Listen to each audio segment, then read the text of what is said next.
Juárez. ¿Qué es? Un punto. Ahí está. Está exactamente atrás de nosotros. Es correcto, ahora está a las 7 de nuestra posición con 10.5 millas. Lleva rumbo 283 y 334 de velocidad. Comandante, ¿qué es eso? A ver, busquen eso que viene atrás de nosotros. On March 5th, 2004, a Mexican military plane flying over the area of Campeche realized it was being followed by a group of unidentified flying objects. Lo raro es que trae una punta delante. ¿Qué es eso? Dios mío. No podemos saber qué distancia. No tenía forma alguna de algún objeto que yo haya visto con anterioridad. Ahí van más. Van más, siguen más atrás. ¿Abajo o arriba o arriba? En medio, ahí van. Ahí van a ir 1, 2, 3, a la misma 4, altura. 5. O sea que lo tienen rodeado. Pues no sé. Qué barbaridad, ¿eh?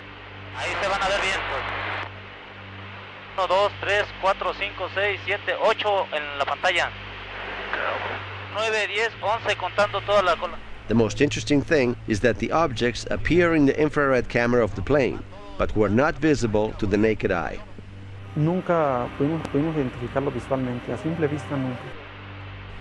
Had the camera not been operating at that time, the crew would have never known they had company.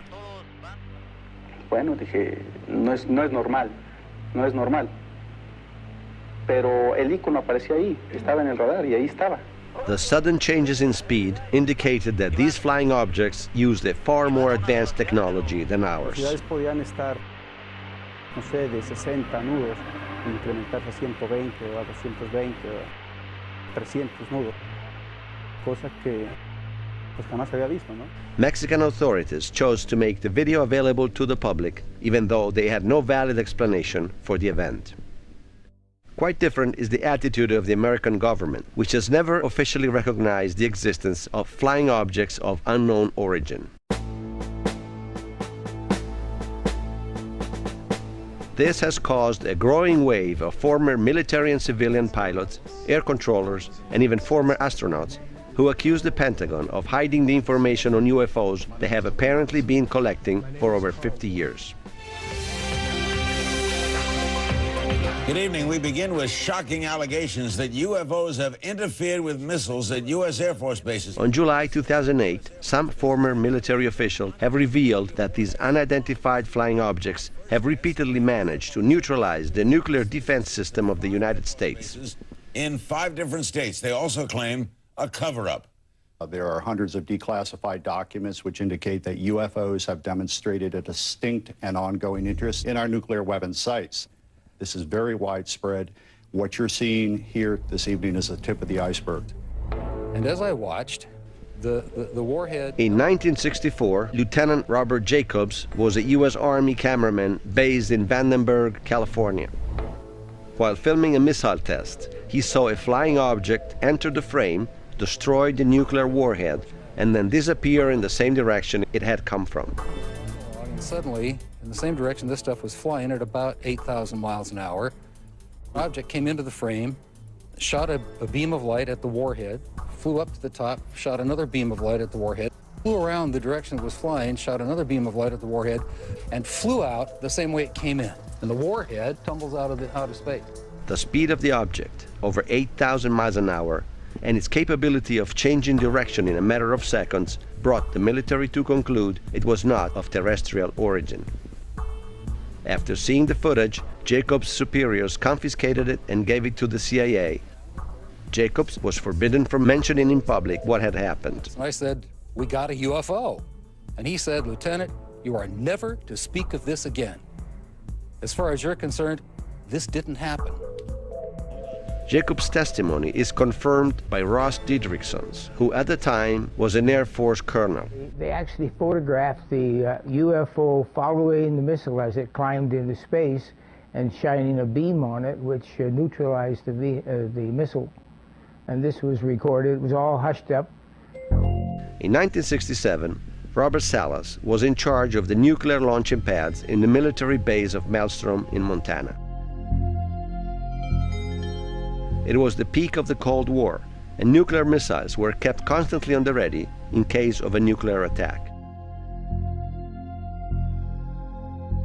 While Salas was in the underground control booth, he was informed that a strange flying object had suddenly appeared in the sky and was now stationed above the gates of the facility. He wants to know what to do. I tell him to secure the facility. We hang up. I go to tell my commanders. So within seconds, my missiles start shutting down. I recall losing all 10 of them. By shutting down, we mean what? By shutting down, what I mean is they were not launchable. They were in a no-go condition, disabled. How long to restart them? How long to restart? Well, I'm sure it took over a day. And also, Salas's testimony is supported by the one of another colonel, Duane Arnson. The crew going on duty and the crew coming off duty all saw the UFO just hovering in midair. It was a metallic circular object, and something turned those missiles off, and so they could not be put in a mode of launching. It's important to bear in mind that these missiles are designed to be independent systems. So if you do something to affect one missile, it won't affect all the other missiles because they're totally separate. The actual reason for so many missiles going down simultaneously was a big puzzle. Salas, too, was told to never mention the event again. Said, you need to sign these documents not to disclose any of this to anyone ever. And we signed, and basically that was it.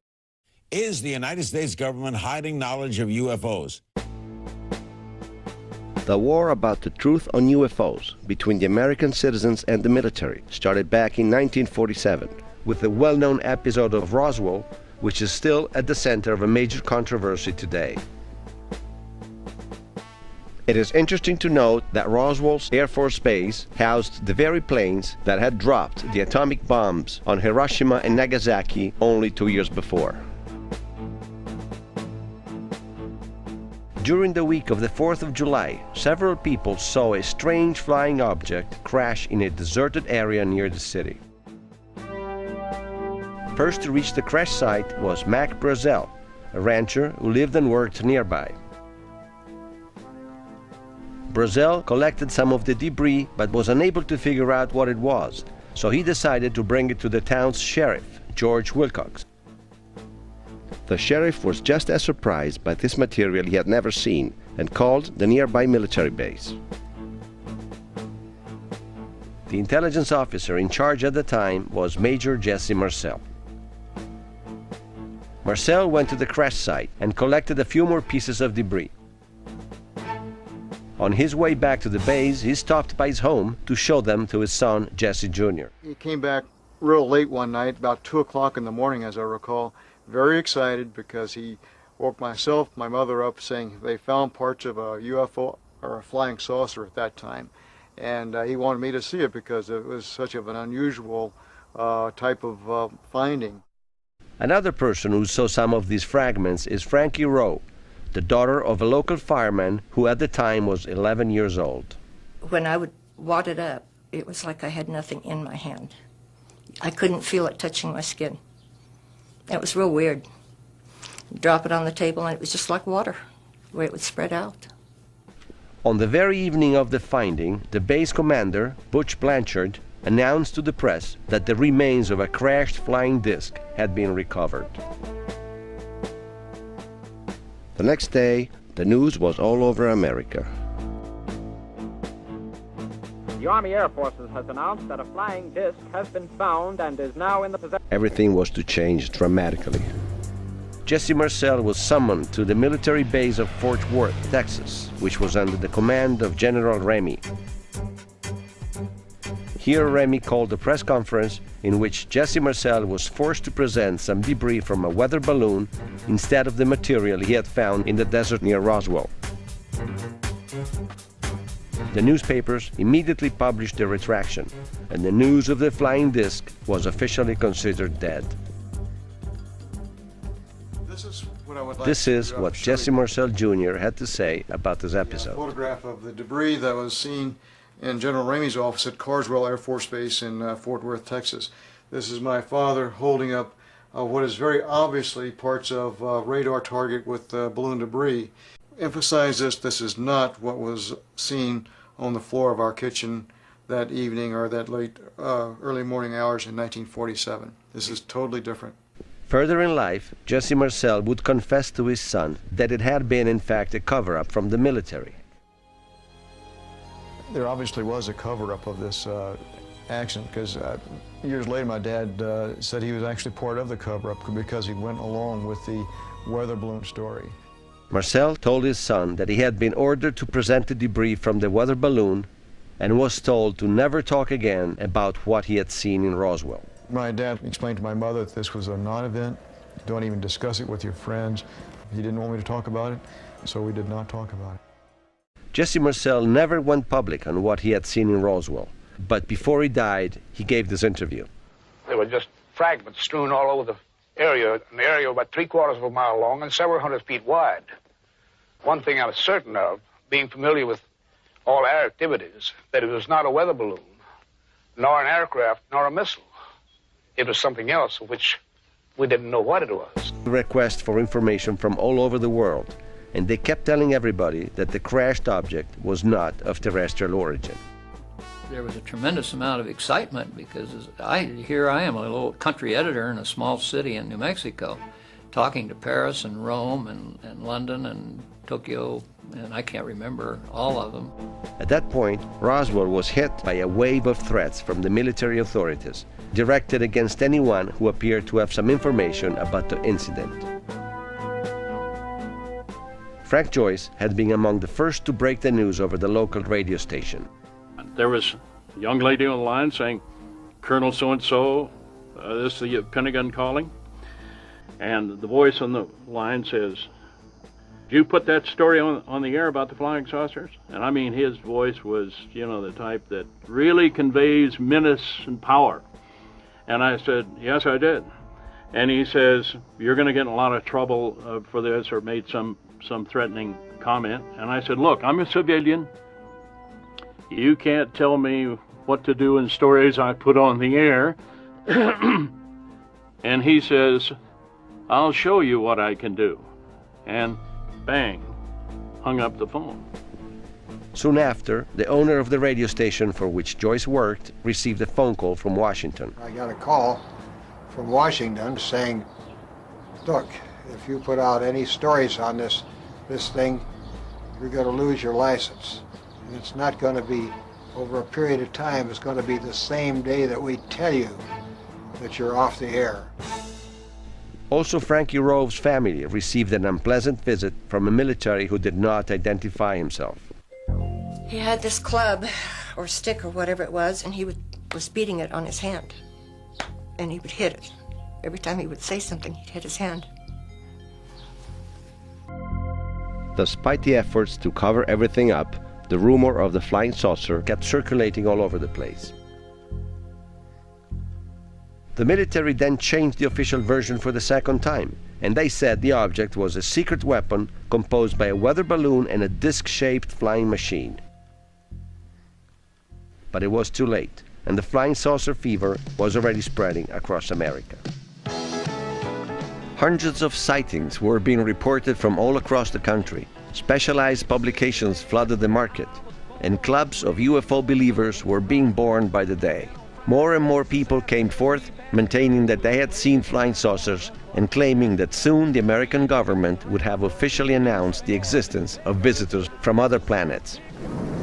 And that before too long, the evidence will be incontrovertible, that the ships are here and that they are real. What happened instead was exactly the opposite. In order to contain the popular excitement, the government created the so-called Project Sign, which was officially in charge of collecting and explaining the hundreds of sightings that were being reported from all over America. When the project was completed, however, there was a moment of true embarrassment, as even the military had to admit that they were not able to explain a substantial part of the sightings. We have received and analyzed between 1,000 and 2,000 reports. There have been a certain percentage of this volume of reports that have been made by credible observers of relatively incredible things. It is this group of observations that we now are attempting to resolve. The heads of the project were immediately replaced, and the project itself was renamed Grudge. The new members of the team were clearly told to never talk about UFOs again.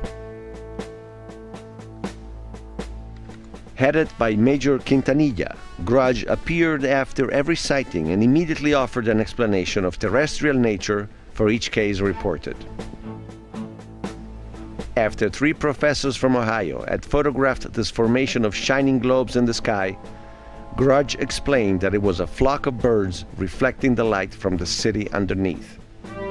After a multiple sighting, which involved also some local policemen, Grudge explained that it had been just vapors from a nearby swamp. As the preposterous explanations kept piling up, more and more people began suspecting that the military was hiding the truth to the population. But the military has always maintained that there was nothing to hide.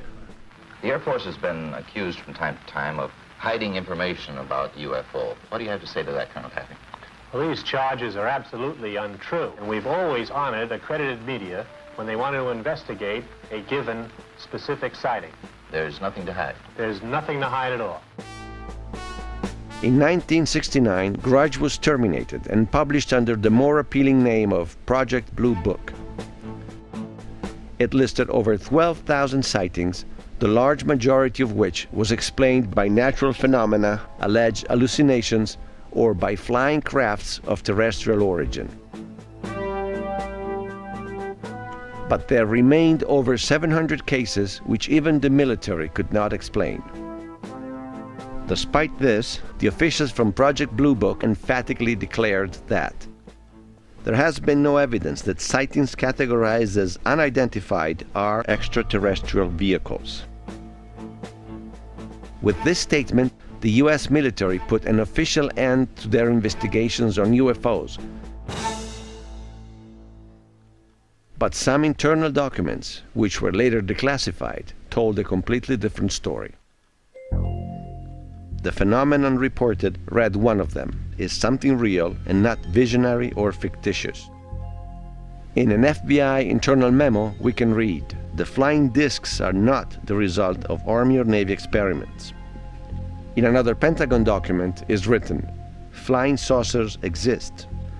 The matter is the most highly classified subject in the United States government, rating higher even than the N-bomb." In the meantime, the number of UFO sightings was increasing, and the task of keeping a register was taken up by a private association of researchers and scientists called the Mutual UFO Network, or MUFON. The Mutual UFO Network is a non-profit organization dedicated to the scientific study of the UFO phenomenon. Free from government bureaucracy, MUFON experts simply began archiving all the sightings reported without trying to explain them one way or the other. Since then, MUFON has grown to be a true international organization with offices in all the most important cities in the world. In America alone, MUFON has more than 1,000 private investigators who are sent on the field only after taking specific courses that prepare them to approach the interviews in a complete and consistent manner.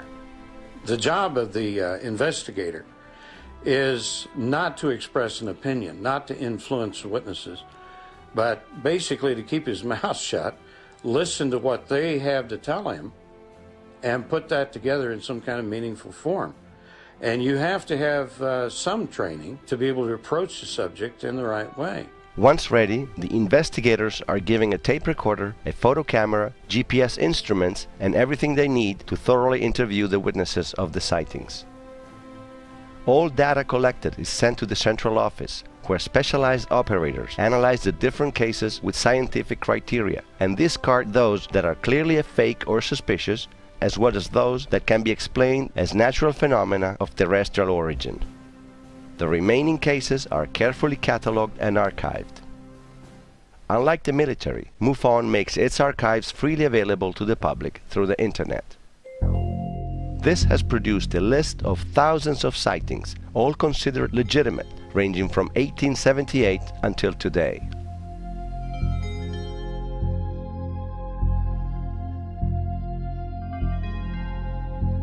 A good percentage of the reports comes from the southwestern United States, especially Arizona, New Mexico, and Texas. This is the area where most of the American atomic research takes place. In recent years, also Mexico has reported a wave of collective sightings. But there are now reports, valid and fully documented, from every corner of the world.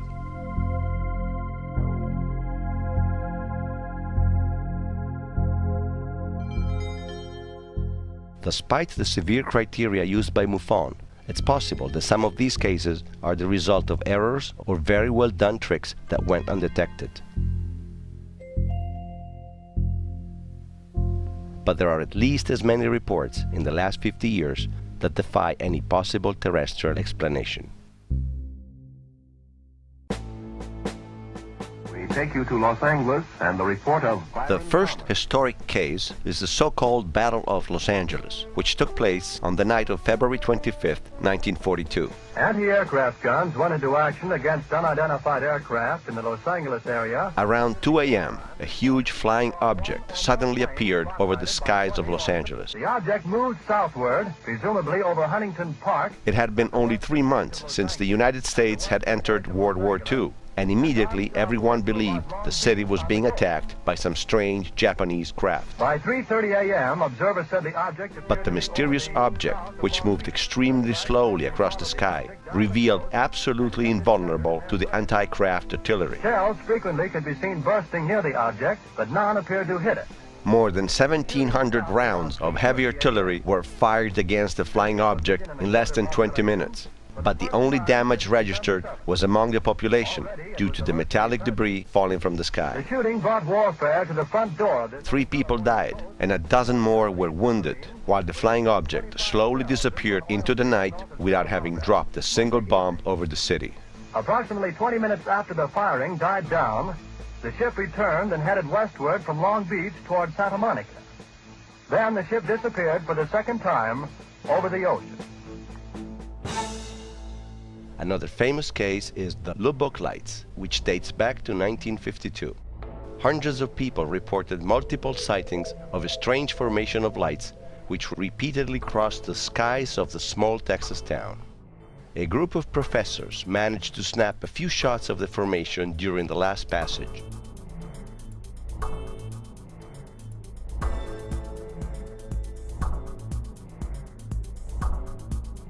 The images have been analyzed and declared authentic more than once. In 1958, a geological expedition from the Brazilian Navy observed a strange flying object near the island of Trinidade off the Brazilian coast. The team's photographer, Almiro Baraúna, caught the object before it disappeared behind the island, only to reappear a second later, traveling at full speed in the opposite direction. More than 50 out of the 300 sailors on board saw the same object moving erratically at high speed without ever producing the slightest sound. The Brazilian Navy had the negatives analyzed by their specialists, who concluded that there had been no manipulation of any kind. The object seen over Trinidad was real, and its fantastic performance remains impossible to explain even with the most modern technologies. One of the most famous cases ever took place in England in 1980 near the US military bases of Bentwaters and Woodbridge, which at the time housed nuclear missiles. Around 2 a.m., the military on guard noticed a brilliant object descend in the forest of Randlesham, which is located between the two bases. The first group of military that inspected the forest found itself face to face with a strange, brilliant object silently floating among the trees a few inches from the ground. When it was happening, everything seemed to go slower. We seemed to be in like a, I wouldn't say a time warp, but like everything appeared to be happening slower to us, and everything felt different. But when it disappeared, it was like everything was normal again. The squad then called the deputy commander of the base, Colonel Charles Holt, who drove to the site filled with skepticism about what he had just been told. And I was really going to debunk it, quite frankly. And as events unfolded, I became more and more concerned that there may be something to this. Holt carried in his pocket a small tape recorder, which he normally used to take notes on location. I did take an audio tape. In fact, I brought the original tape recorder with me, and I made a tape recording which is about 15 or 20 minutes long. It's rather famous now. This is how we have a live recording of what Holt and his men were experiencing as they proceeded through the forest. Blast, what looks like a blasted or scrubbed up area here. In the spot where the floating object had originally been seen, 3 flattened areas of about 5 inches in diameter were found. The 3 spots formed a practically perfect equilateral triangle. When I first saw it, I didn't perceive it as something sitting on the ground with a tripod, like a tripod type thing. Now all of a sudden there's physical proof showing that something sat down in that area. At the center of the triangle, Holt's men registered radioactivity levels far higher than normal. Up to 7/10. 7 units, it's called on the 0.5 scale. Nicholas Pope, at the time, worked for the British Department of Defense. The British government defence intelligence staff subsequently assessed those radiation readings as significantly higher than background levels. So there was a real tangible, solid piece of evidence to back up this extraordinary testimony. Also, the trees around the landing site showed freshly broken branches. What we assume is a landing site, all having abrasion, facing in the same direction towards the center. Let's go. We could see branches up to 1 inch, 2 inches in diameter, which had either been knocked completely off or had been bent downward. But the biggest surprise for Holt and his men was yet to come. Watch, straight ahead off my flashlight there. There it is. Hey, I see it too. What is it? We don't know, sir. There is no doubt about it. There's some type of strange flashing red light ahead. Weird. It appears to be maybe moving a little bit this way. It's coming this way. It is definitely coming this way. Jim Burroughs would say to Jim Penniston, "Do you see that? Do you see what's out there at the edge of the trees?" And as we got closer and closer, I saw it. It's like just looking up, and then I could see it moving left, right, left, right. Oh, here he comes from the south. He's coming toward us now. Strange. And the flash is so bright to the star scope that it almost burns your eye. Now we're observing what appears to be a beam coming down to the ground. This is unreal. It was kind of difficult going from a skeptic to suddenly a party involved in the whole thing. I really didn't know quite how to react. I guess I was a little concerned that are people really going to believe me when I tell the truth? And I thought I had no choice but to tell the truth. Holt presented his superiors with a complete and detailed report of the incident, together with a copy of the tape recording. Despite this, the U.S. military has never acknowledged the presence of a UFO over their base. The soldiers who witnessed the incident were told to sign a document in which they stated that all they had seen was the distant glimmers from a lighthouse. I was told to sign some paperwork stating that what I saw out there was just the beacon that was out there, and that there was nothing out of the ordinary. Yes, there was a cover-up. The British Department of Defense immediately corroborated the American version of the facts, stating that there had been no threat to military security. Not everyone agreed. That is one explanation, that it actually happened, as Colonel Holt reported. The other explanation is that it didn't. And in that case, one is bound to assume that Colonel Holt and all his men were hallucinating. That the colonel of an American Air Force base in Suffolk and his merry men are hallucinating when there are nuclear-armed aircraft on the base must be of defense interest. If indeed what he says took place did take place, and why on earth should he make it up, then surely the entry of a vehicle from outer space, certainly not man-made, to a defense base in this country also cannot fail to be of defense interest. In 1990, hundreds of people reported a strange object flying over the skies of the small town of Eupen in Belgium. 3 points lumineux très puissants, une petite lumière clignotante au centre, la forme triangulaire vole très lentement au-dessus des maisons. Among the first to notice the strange presence were 2 officers from the local gendarmerie. There was a huge triangular platform, and underneath it, strong headlights. And in the middle was this blinking, pulsating orange light.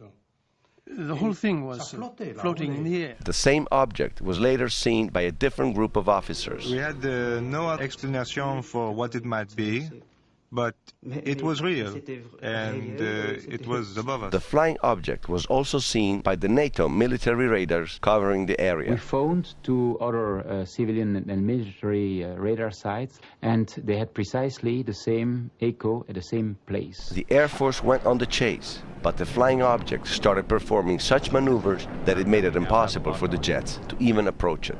This is to confirm that we now have a lock on. The pilots confirmed that it was impossible for them to accelerate as quick as the target was. The object dropped from 10,000 feet to 500 feet in a few seconds. That's not like, super technology. That's Star Trek. We measured some exceptional accelerations which cannot be related to conventional aircraft. That is clear. On the following day, more than 600 people reported having seen the same object over the city skies. Immobile above the motorway. In the middle was a flashing red light. It passed by approaching the roof. The description was pretty much the same for everyone. The object was shaped like a triangle, with 3 powerful lights on each corner and 1 less powerful light in the middle. Basically what we saw was this big triangle object with 3 bright white lightnings in the corners. You could see 3 white lights which formed an equilateral triangle. At a given moment, it tilted slightly. We could see again the shape of a triangle with bright headlights and one in the middle. This original picture, electronically enhanced, shows the shape of the object to be perfectly consistent with the witness's description. After this episode, Belgium was inundated by a wave of sightings that lasted for several years.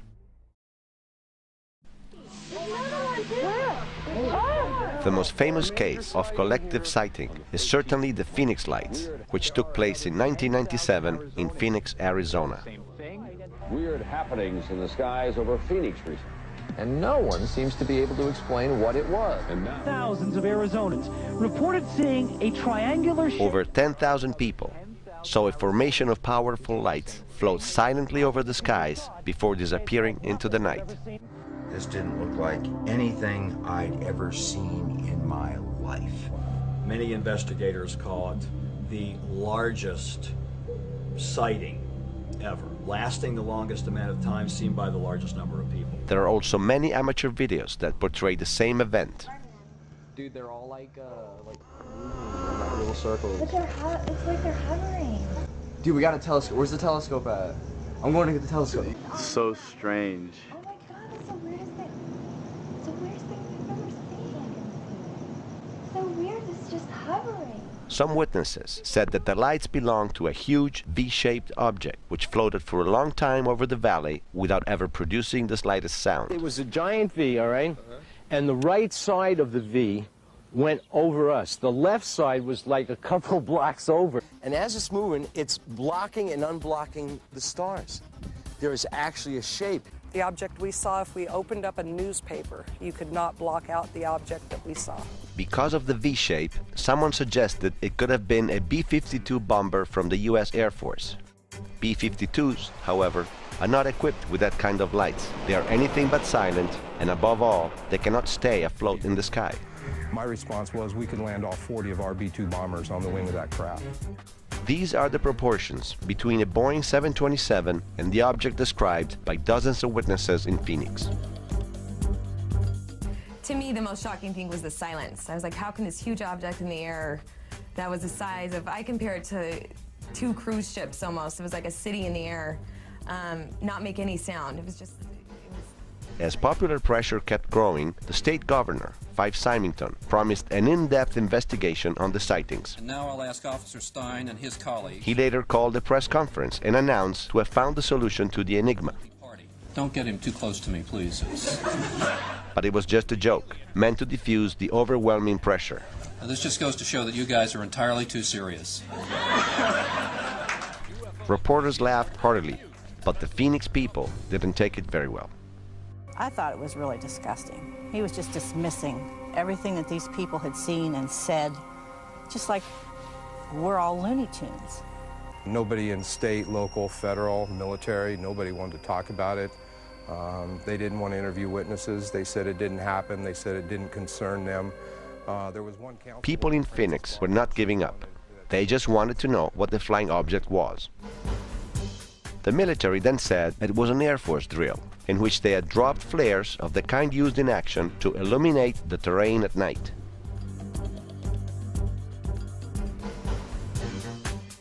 Very few people bought it. I mean, flares cannot keep a formation. They drift with the wind, they float haphazardly, they have huge smoke trails that are illuminated by the flares itself.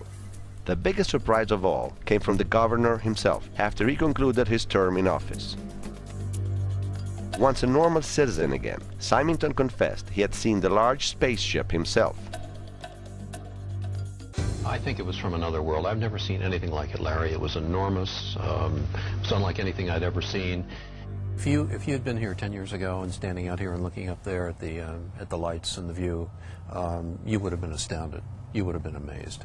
And I suspect that unless the Defense Department proves us otherwise, that it was probably some form of an alien spacecraft. This is Symington's explanation for having lied to his citizens 10 years before. I think as a public figure you have to be very careful about what you say, because people can have pretty emotional reactions, and I said my goal wasn't to try to stir the pot. But he himself seems to have been deeply touched by the event. The lights were really brilliant, and it was just fascinating. I mean, it was enormous. It just felt otherworldly. You know, in your gut you could just tell it was otherworldly. Also very credible are the sightings that take place in the presence of authorities, like in the case of Jalapa, Mexico in 2005. During a public ceremony in which the local governor was presenting the police with their new cars, a formation of flying objects appeared in the sky and was filmed directly by the reporters present on site.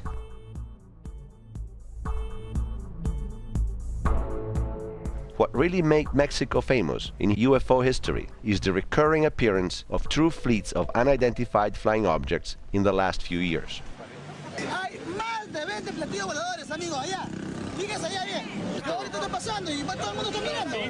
Es un grupo de objetos de más de 3, se le llama flotilla, que viajan ya sea horizontal o verticalmente, con unas formas extrañas, ya sea boomerangs, esferas.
Europe has been registering the appearance of some flotillas of unidentified flying objects. This sighting took place in Islington, England in 2007.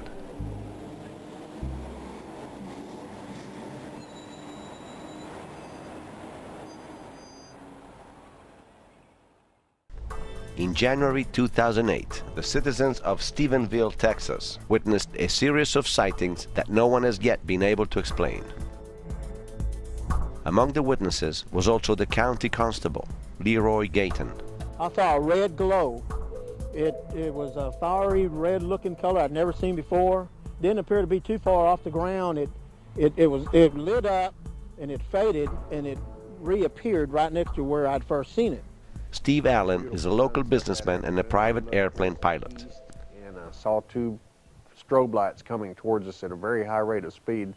The closer it got, the slower they got. I saw several white lights, bright lights.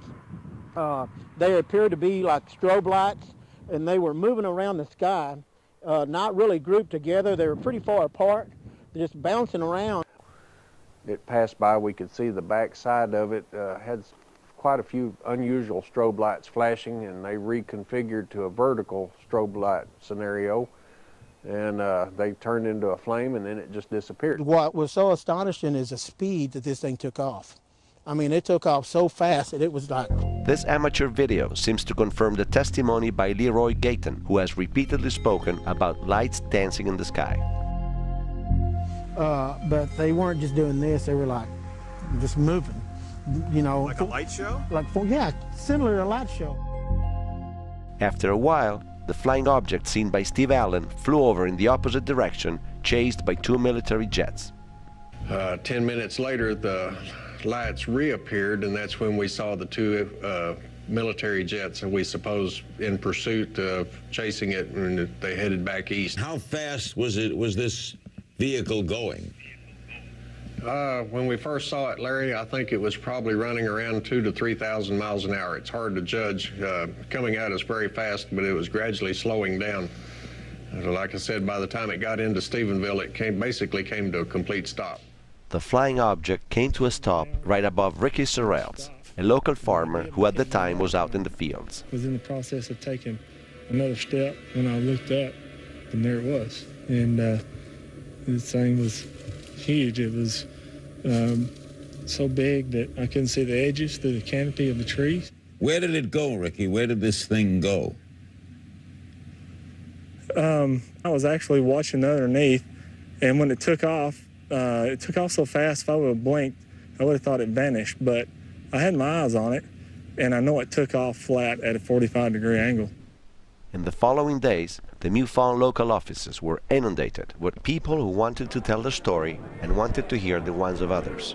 At midnight, when I go to bed, I just turn the camera on and catch that. What it is, I don't know. There's a ball of fire coming through the clouds,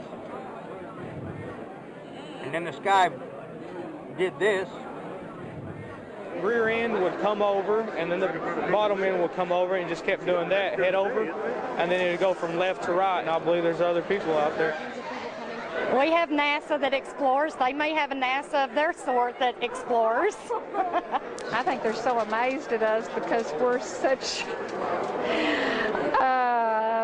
primitive compared to their standards. I think it's kind of like us watching an ant farm. I think that's the way they're doing us.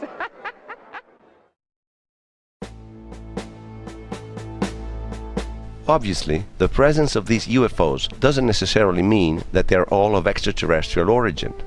Some people, in fact, believe that all unidentified objects ever observed are just secret military craft built right here on Earth. Already during World War II, Hitler's scientists were trying to build disc-shaped aircraft with which they hoped to turn the tables on their enemies in the last part of the war. After Germany's defeat, the same studies were taken up by the United States under the direct control of the CIA and the Pentagon. In the early 1950s, British inventor John Frost was working for the Canadian aerospace company called Avro. Frost proposed to the United States a new model of flying disc that would have the agility of a helicopter, would reach exceptional altitudes, and could fly at supersonic speeds. John Frost had the promise of something that no one else could deliver at that point. A supersonic, more than twice as fast as the speed of sound aircraft that could fly higher and faster than anything else out there and never needed a runway or any airfield to operate. The Pentagon invested $10 million in the project, but the prototype exploded in the hangars before it could even be tested. Frost then reverted to a less ambitious project, which would have served as a platform for developing the flying disc proper. It was called Avrocar and was meant to be used as a sort of flying jeep to patrol large areas of territory. The prototype was presented to the Pentagon brass in 1959, but right from the start it showed strong limitations in maneuverability, due mostly to the lack of a tail and side stabilizers.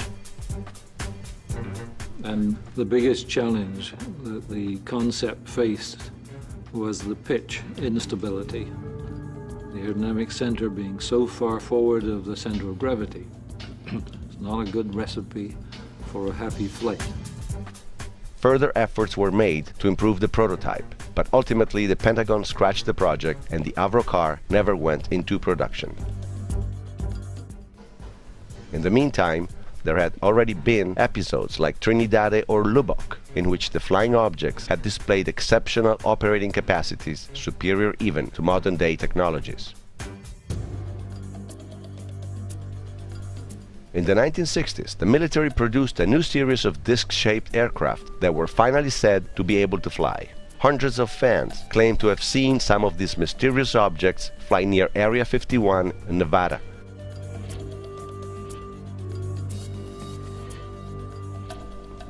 In any case, we're still talking about airplanes with noisy turbine engines, which need long stretches of asphalt, like those present in Area 51, to take off and to land. It's a far cry from the mile-wide ships described by hundreds of witnesses, capable of remaining still and silent in midair before taking off at exceptional speeds, absolutely unthinkable with our technologies. Furthermore, it has been found that many of the images circulated in the 60s with an aura of secrecy were in fact the result of cheap photo retouching. In this case, the flying disc had replaced an experimental X-15 supersonic jet. Here instead, the two flying discs are covering the same X-15 and a regular bomber from the US Air Force.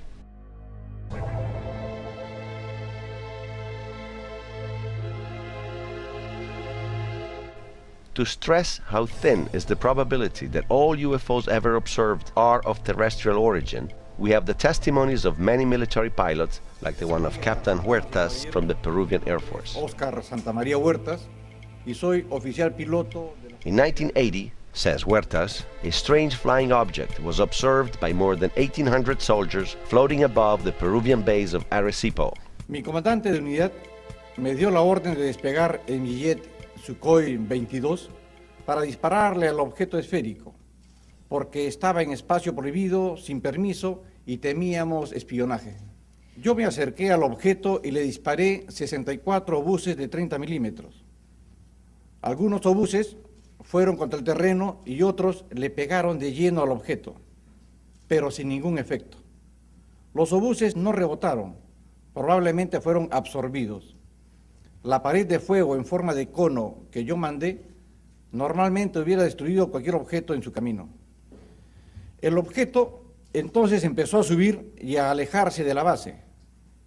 Y cuando yo estaba a unos 11.000 metros, de repente se detuvo, forzándome a salir del lado porque ya me encontraba a solo 500 metros de él. Entonces hice un ascenso para atacarlo desde arriba, pero justo cuando ya lo había centrado en la mira y estaba listo a disparar, el objeto hizo un ascenso vertical evadiendo mi ataque. 2 veces más tuve al objeto en la mira, cuando éste se encontraba estacionario, y cada vez se alejó al último momento antes de mi disparo.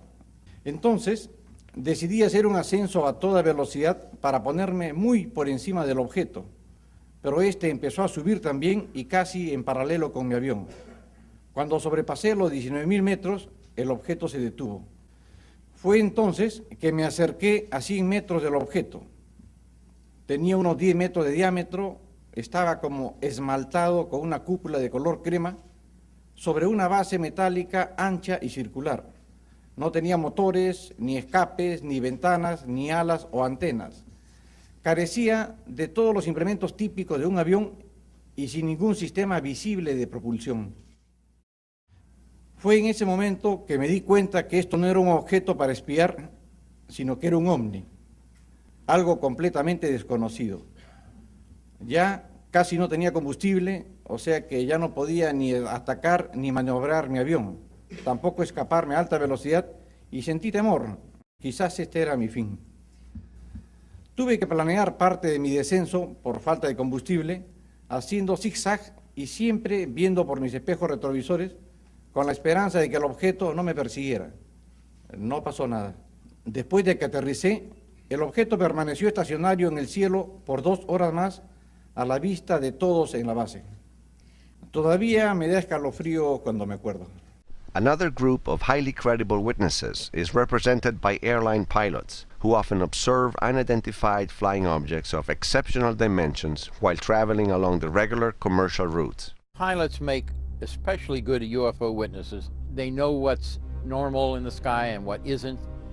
They've seen all different kinds of airplanes routinely. When a pilot reports a UFO, there's a better than average chance that that's what it was. February 28, 1996, Flight Air Shuttle 5959, traveling from Detroit to Cleveland, observes a strange object of pulsating light that seems to be floating on the clouds right below. Cleveland Air Shuttle 5959, we see traffic out there at a lower altitude. Do you have one radar? Air Shuttle 5959, that's a negative, sir. I don't have anything out in front of you. Can you get an estimate on an altitude on it? Here, I'm going to estimate 2,000 feet below us, maybe, and sort of pulsating right about, I don't know, 10 miles out. The exchange is heard by a second plane, Mesaba 3179, who joins in the conversation. Is that northwest of Detroit? Did you see that light?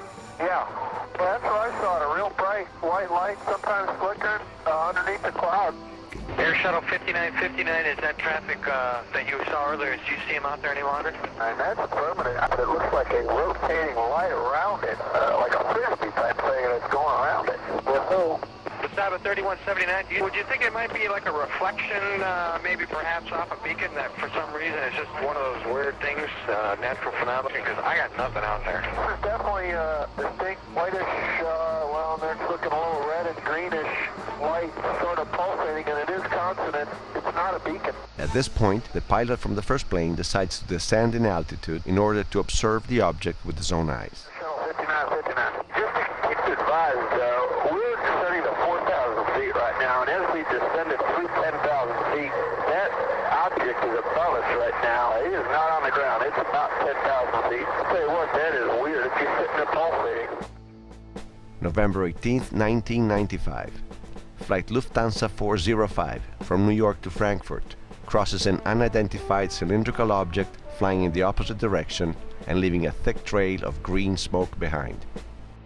On our tail, about 10 minutes, we passed it just 1 minute ago, and it was looking strange. The same object is seen by the pilot of British Airways 226, which follows the Lufthansa flight a few miles behind.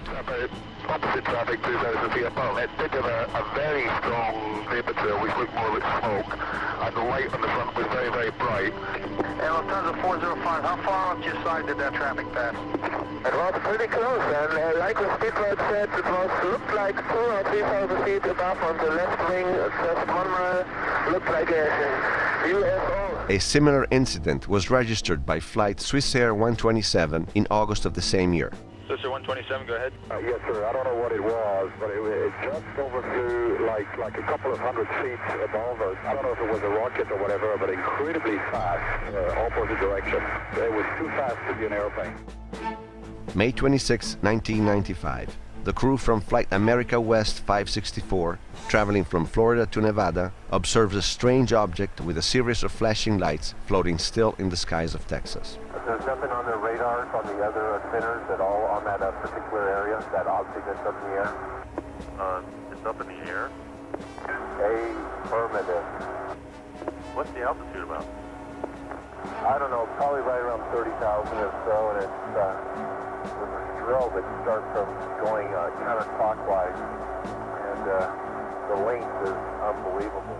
Not seeing anything on their radars, FAA controllers contact NORAD, the American Air Defense System, which confirms to have no operations in progress in the area at that time. I've got a something unusual, and I was wondering if you all happen to know of anything going on out here. I had a couple of aircraft reported something 300 to 400 foot long, cylindrical in shape with a strobe.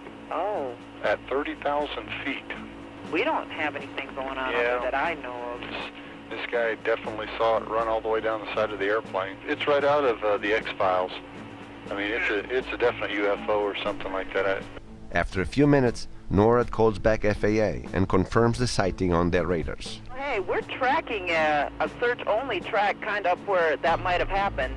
We've been tracking it for about 3-4 minutes now. In the meantime, the huge cigar-shaped object, over 300 feet long, has disappeared into thin air. What impresses airline pilots the most is usually the speed of these UFOs, which seems inconceivable for our technological means. Just underneath our radar, picked up a blip. He's moving about a mile a second. Just pull out straight ahead of us, just disappear. Man, he was there and then he was gone. Even though this kind of incidence is rather common, neither the FAA nor the military have ever acknowledged the existence of these unidentified flying objects. In fact, pilots are heavily discouraged to talk about these sightings altogether.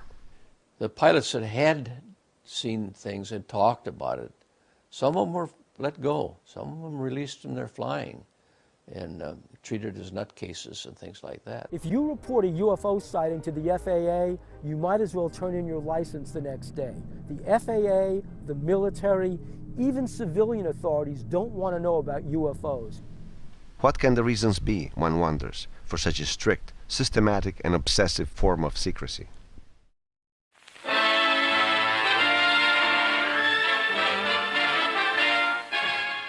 In 1952, the city of Washington was literally flooded from UFO sightings, to the point that jet pilots were ordered to shoot down any aircraft that refused to land on command.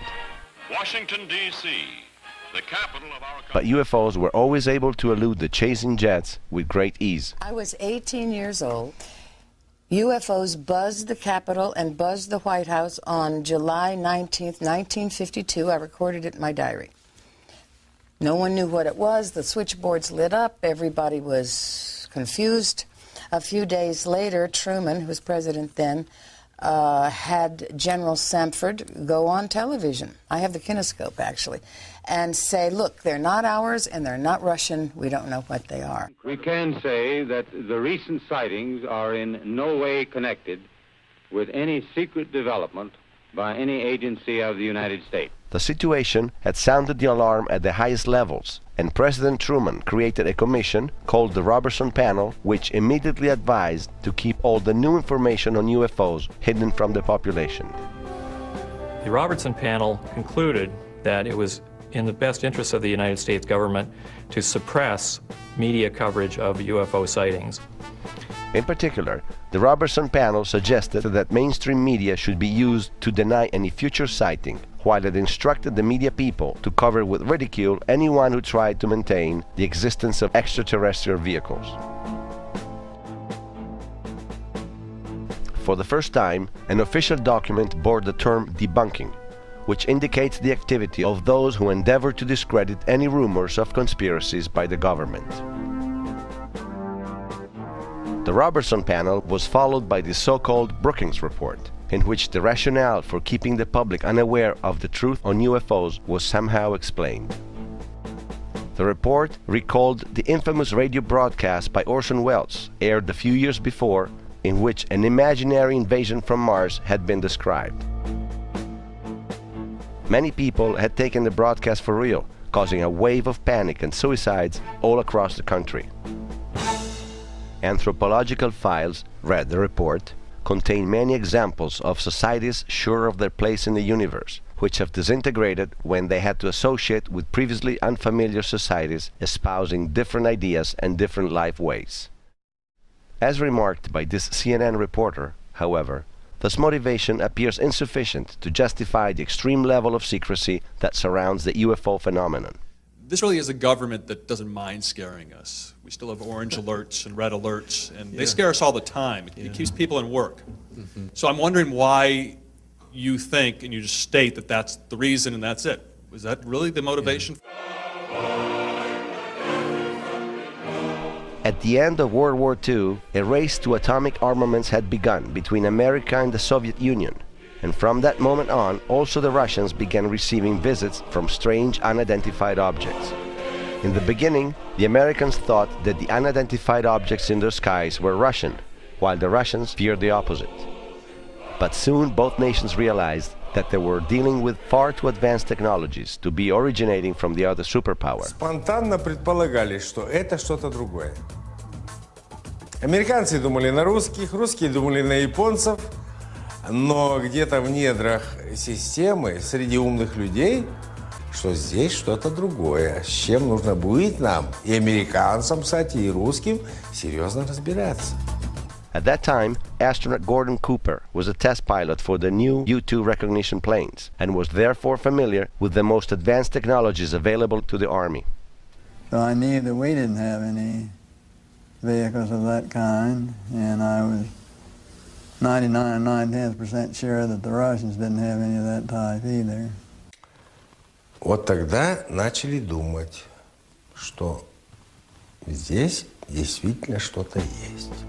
A secret competition between the Soviets and the Americans had begun, both nations intending to acquire new technologies by shooting down any unknown flying object that would appear in the skies. About 1 year after Roswell, a similar incident took place over the Russian base of Kapustin Yar. A Russian pilot encountered a UFO in 1948 and tried to attack it with extremely unfortunate results for both. The pilot was blinded by rays of light emanating from the UFO. Both aircraft crashed to the ground, a few miles away from the base. It is interesting to note that Kapustin Yar was the exact equivalent of Roswell, in that most studies on nuclear war technology were being conducted there. Sergei Khrushchev is the son of former Prime Minister Nikita Khrushchev, who at the time was the Soviet Union's political leader. I know everything because I spent months and years in the Kapustin Yar, working there testing our cruise missiles that we designed for the Soviet submarine to sink American aircraft carriers. It seems that the UFO shot down over Kapustin Yar was the first aircraft of unknown origin captured by the Russians, just as the one captured in Roswell was the first one for the Americans. But it seems that in the Soviet Union, the air battles were far more frequent and brutal than those over the American skies. There were 40 instances where Russian warplanes were sent after UFOs. This is not temperature inversion, this is not a weather balloon, this is not swamp gas, these are craft floating around in the airspace of Russia, and they sent warplanes to go chase them. Former pilot and cosmonaut Marina Popovich, a Russian national hero, confirms to have witnessed a battle in the sky between a UFO and a Russian MiG. Alexander Kapegin was the commander of a squadron and a pilot instructor in one of the flight schools. One day he was flying with a cadet and they were attacked by a UFO. They went into a spiral dive. The same Popovich, during a different mission, saw a group of UFOs flying over the skies of Russia. I saw 3 fireballs, 3 amazing lights in the form of a triangle, and I observed them as they flew away. It is thus understandable that also the Soviets, like the Americans, always tried to keep the maximum secrecy over the UFO phenomenon. Everything was top secret. It was nothing there not secret. CIA agents from Russia often sent dispatches confirming the sightings on part of the Soviets. They noted that also in Russia, the sightings were often taking place near their nuclear bases. In the 1970s, the Russians experienced an incident similar to the one reported by Robert Salas in the Air Force base of Maelstrom, Montana. After a strange, brilliant object was seen floating over a missile site in Ukraine, one of the missiles with an atomic warhead suddenly began the launch sequence without anybody having started it. Something or somebody had entered the secret codes that started the irreversible launch sequence.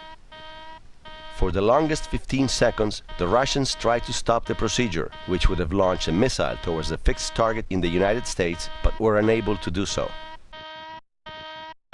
A few moments before liftoff, the flying object left the skies over the base, and everything went back to normal. They were ready for launch. The UFO, poof, goes away. Poof, the command control module goes back to normal. In a different instance, it appears that an entire group of Russian ballistic missiles was destroyed on the launch pads from the intervention of some UFOs. I have heard a story, for what it's worth, and I don't usually talk about myths, but I've heard that 4 Soviet big launch vehicles were exploded on the pads by aliens because they kept trying to shoot down the flying saucers. According to the Russian National Archive, which released these images, this is the retaliation from the UFOs after the Soviets had shut down 2 of their craft over a site housing ballistic missiles. But also in Russia, at some point, the sightings became too frequent to just pretend that the problem didn't exist. Информации достиг, какого-то уровня, будем говорить, кризисного, что ли. Когда уже замечать эту информацию.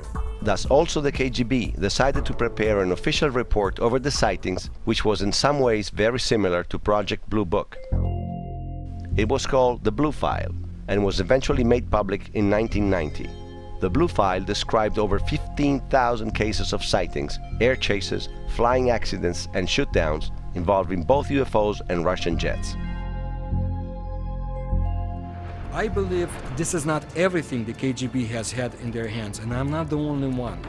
In the meantime, the United States and the Soviet Union had signed the Nuclear Agreement of 1971, which happened to include some specific procedures to avoid confusing the presence of possible UFOs with regular enemy planes over each nation's domestic skies. In the agreements it was written, the parties undertake to notify each other immediately in the event of detection by missile warning systems of unidentified objects if such occurrences could create a risk of outbreak of nuclear war between the 2 countries. Who could these unidentified objects belong to, if not one of the 2 very nations signing the agreement? Furthermore, a question arises. If Russians and Americans had already developed technologies capable of disabling the enemy's nuclear missiles, as it happened in Maelstrom, Montana for the Americans, or in the Ukrainian base for the Russians, why has the Cold War continued for 20 more years? And why are nuclear missiles still being built today? Also, Europe has taken the UFO problem quite seriously. After the Bentwaters case, and especially after the wave of sightings in Belgium, French President Chirac ordered a commission composed of top-level experts to study the UFO phenomenon in depth. The working group was called Cometa and included scientists like André Lebeau, director of CNES, the French equivalent of NASA, General Norlin, former commander of the French Air Force, Jean-Claude Ribes, famous scientist and former director of the Lyon Observatory. The title of the report was UFOs and Defense. What shall we prepare for? The group analyzed over 500 sightings from all over the world, giving priority to those reported by people of maximum credibility like civilian or military pilots. The Cometa group integrated their analysis with reports and investigations from the alleged UFO landing sites. The Cometa report concluded that these craft demonstrate the reality of UFOs with remarkable silent flight performances, apparently operated by intelligent beings. But in the absence of explanations for the phenomena cited, the hypothesis of an extraterrestrial origin can no longer be ignored. These extraterrestrials possess high intellect and are technologically advanced over us to have been able to achieve what we do not yet know how to do. All this, concluded the report, implicates some major issues relating to global security and calls for all nations to tackle the UFO issue in a joint manner. But in the United States, the Cometa report found no major publisher willing to distribute it. Besides a small article on the Boston Globe, no major newspaper in America even mentioned the report, and each time a journalist tried to bring up the issue with their own editors, they would be met with a stern refusal and often with derision. Leslie Keene is one of them. People laughed, hung up the phone. The subject matter is ridiculed in the media. And so even though I was dealing with facts in this article and high-level journalism, they weren't interested because of the subject matter. It seems, therefore, that we are still paying the consequences for the disinformation and derision campaign set in motion by the Robertson panel and then implemented for decades by the U.S. government with rigorous determination. In the military, they do ridicule you that I was ridiculed a few times. I was told I would never make Master Sergeant if I brought this crap up again. There seems to be some reason to discredit very viable and very reputable witnesses when they say something is unidentified. Now, one of the things that I've found is that the way it's been kept secret to a big extent is the fact of through ridicule. If it always had been just top secret, I think most of the world would know about it. At times I used to carry nuclear weapons. And in other words, I was mentally fit to carry nuclear weapons, but I'm not mentally fit if I see a UFO. And when derision appeared insufficient, true threats would come into play. It had been discussed with me on numerous occasions. Talked about what could happen to me militarily and what could happen to me even if I discussed this as a civilian. Anything to discredit you, and you'd never get a promotion, and I'd spend the next 3.5 years up at the North Pole living in a tent checking the weather balloons. If their military personnel were to talk about this, they could be court-martialed, or at least threatened to be court-martialed to get them to back down and to scare them. He was talking about being erased. And I said, man, what do you mean erased? He said, yes. He said, you will be erased. He said, they'll go after not only you, he said, they'll go after your family. Now, those were his words. And they're yelling at me, and they're hollering and cursing, and you didn't see anything, you know, and we'll do you and your whole goddamn family. And they're you know, it was basically that for about 8 or 9 hours. These guys, they're just off on their own. There's no oversight, no control, and they just do whatever they want. Measures have been taken by agencies to terminate people who appear to be inconvenient or troublesome through knowing too much. I would go interview people that claimed they had seen something and try to convince them they hadn't seen something, or they were, you know, hallucinating or something. Well, if that didn't work, another team would come in and give all the threats and threaten them, their family, and so on and so forth. And they would be in charge of discrediting them and make them look foolish or so on and so forth. Now, if that didn't work, then there was another team that put an end to that problem, one way or the other. It was a real eye-opener, how deep the secrecy goes, how deep the cover-up is. Thanks to this strategy based on derision and intimidation, the Pentagon walls still protect the most important information on UFOs ever collected by the US in the last 60 years. And since the problem doesn't officially exist, it's not even possible to identify the agency one would need to address to get more information. See, this is what you'd be up against. Who are you going to see? So you see how the government operates? Even with the experience I had being on the top of the government all the years, I couldn't tell you who to go see. Even presidents like Jimmy Carter and Bill Clinton, who wanted to know more about the UFOs, were met by a wall of silence and refusal.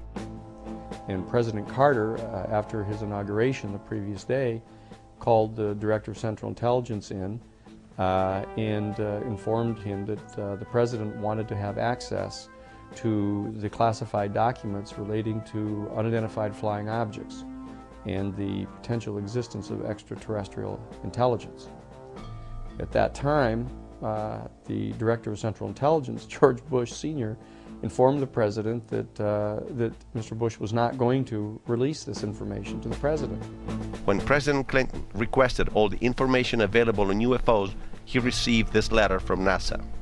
No government agency is currently responsible for investigating UFOs because there is no actual evidence that alien life exists on other planets or that UFOs are related to aliens. Talking about Roswell, Bill Clinton once stated that, "I did attempt to find out if there were any secret government documents that revealed things. If there were, they were concealed from me too. And if there were, well, I wouldn't be the first American president that underlings have lied to or that career bureaucrats have waited out."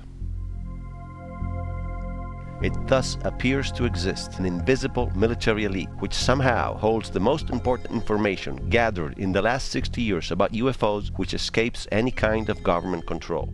A shadowy government with its own Air Force, its own Navy, its own fundraising mechanism, and the ability to pursue its own ideas of the national interest, free from all checks and balances, and free from the law itself. It is a clandestine group, a quasi-government group, a quasi-private group. It is without any type, as far as I can tell, of high-level government oversight. And that is a great concern. And the truth is, they have hidden things like UFO and extraterrestrial information from us for years. When working at the radar system of the Defense Intelligence Agency, John Maynard realized that something was wrong and questioned his superior. I noticed the satellite's positionings. I said, now this is supposed to be a system that tracks radar anomalies on Earth, right? You know, the whole thing, the movement. Yep, that's what it does. And I said, so why are half of them pointed towards the outer space? Towards the moon, towards areas that are just blank space? Well, I don't know, was the reply. He says, never thought about it. I says, well, at least half of those satellites you got up there aren't looking at Earth. I said, what are they looking for? He says, well, you got to need to know about that. I said, I see. In other words, who's coming? He says, we don't know. Dropped, end of subject. It requires to be further protected to ensure that there is only a limited access to that information to a small number of people. So small you can put them on a list of paper or on a piece of paper and list them by name. Depending on the level of the compartmentalization and the secrecy level, you have to go through a fairly significant background check. But then you have to sign a statement that you will not divulge the existence of the project or even answer a question that could divulge the existence of the project. It's just that you sign a contract with the U.S. government and the funding would show up at the right place at the right time. There's a large number of covert projects that go on in the United States that none of us are ever aware of. There's only probably about 25 people in the world that know things that are known at that level. Though apparently fantastic, it begins to form the possibility that atomic weapons are being developed in the hope of countering one day an attack from an extraterrestrial civilization, and one wonders if this could be the true reason behind the so-called Star Wars project. Big enigma. When Star Wars was brought out as an idea, which was before Reagan actually, they wanted a weapon system they could put in space that would stop a ballistic missile. That was the concept. Now, if that ballistic missile happened to be coming from another direction other than earthbound, could it do the same thing?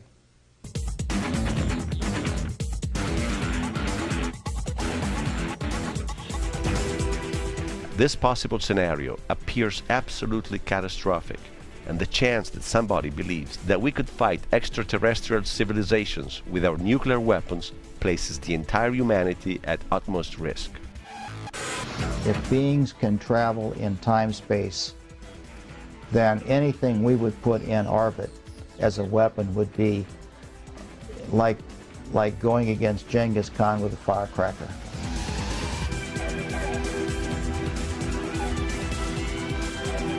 We are moving in an avenue where we are going to militarize space. As a direct result, we will become a threat to them. Even more terrifying would be if the information on UFOs were kept secret to continuously feed an arms industry that sees the stellar shield as a source of infinite profits.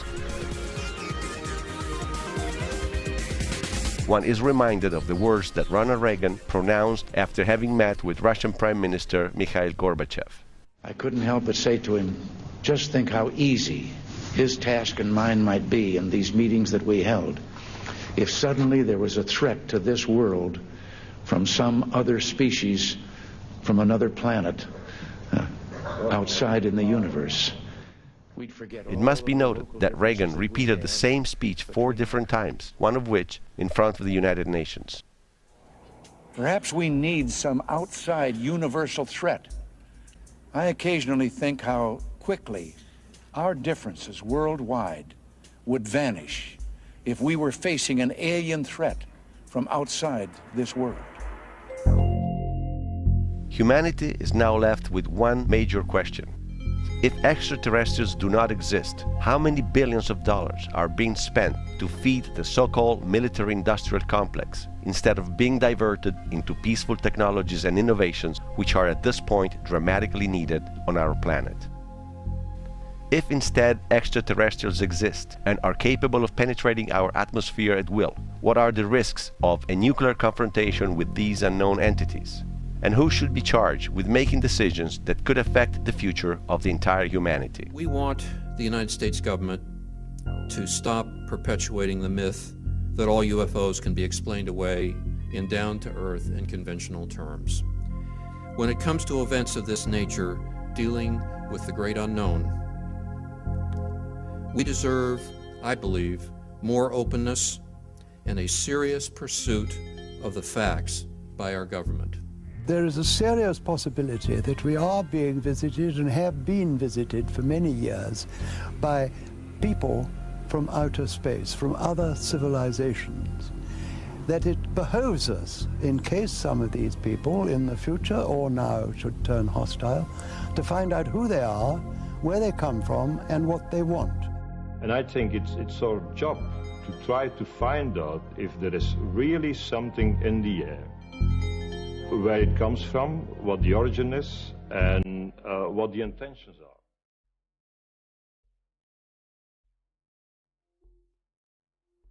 Jóvenes, no estamos solos. No estamos solos.